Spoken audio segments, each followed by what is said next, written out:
সবচেয়ে বড় খবর প্রকাশ করলো দেশের তাবড় তাবড় বিজ্ঞানীরা। মারাত্মক বিপদ বাড়াচ্ছে জলবায়ুর পরিবর্তন, যে কারণে সমুদ্র গর্ভে তলিয়ে যাবে দেশের 3টি রাজ্য। ভয়ঙ্কর বিপদ বার্তার চরম অশনি সংকেত দিলেন বিশ্বের তাবড় তাবড় বিজ্ঞানীরা।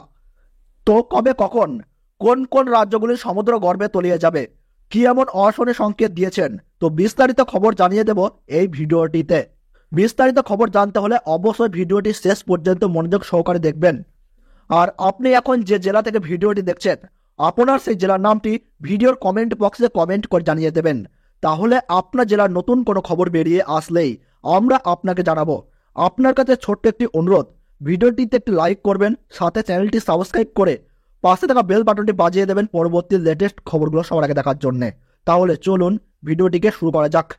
সবচেয়ে বড় আন্তর্জাতিক মাথাব্যথা হলো এখন জলবায়ু। সুন্দরবনের জলবায়ু নিয়ে ইতিমধ্যে প্রকাশ করেছেন পরিবেশ বিজ্ঞানীরা।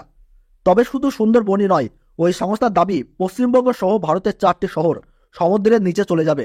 এমনকি নবী মুম্বাইয়ের প্রায় পুরোটাই ভেসে যেতে পারে।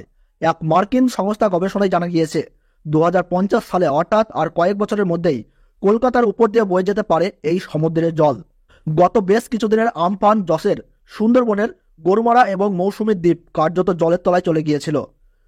প্রায় 1,500 বাসিন্দাকে ত্রাণ শিবিরে নিয়ে আসা হয়েছিল। ডায়মন্ড হারবার এবং কাকদ্বীপ মহকুমায় 150 মিলিমিটারের বেশি বৃষ্টিপাত হয়েছে।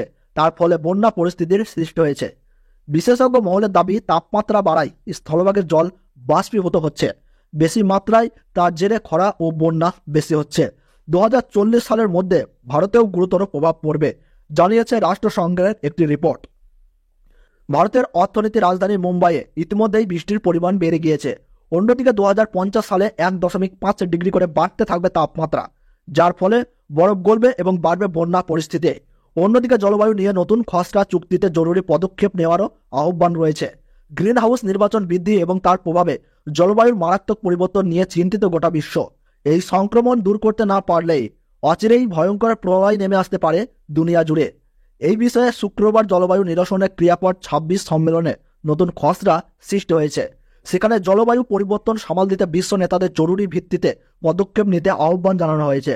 যদিও খসড়া চুক্তিতে কয়লা সহ জীবাশ্ম জ্বালানি কমানো নিয়ে কিছুটা কথা বলা হয়েছে, পাশাপাশি জলবায়ু সংকট মোকাবেলায় দরিদ্র দেশগুলোকে আরও বেশি সহযোগিতা করতে ধনী দেশগুলোকে আহ্বান জানানো হয়েছে। এই চুক্তি চূড়ান্ত হলেই সম্মেলনে অংশগ্রহণকারী সব দেশকে ঐক্যমতে পৌঁছাতে হবে। ঐক্যমতে পৌঁছাতে সময় লাগতে পারে। গোটা বিশ্বজুড়ে উষ্ণতা বেড়ে যাওয়ার প্রভাব সামলাতে এই বৈঠক খুবই গুরুত্বপূর্ণ হিসাবে বিবেচনা করা হচ্ছে।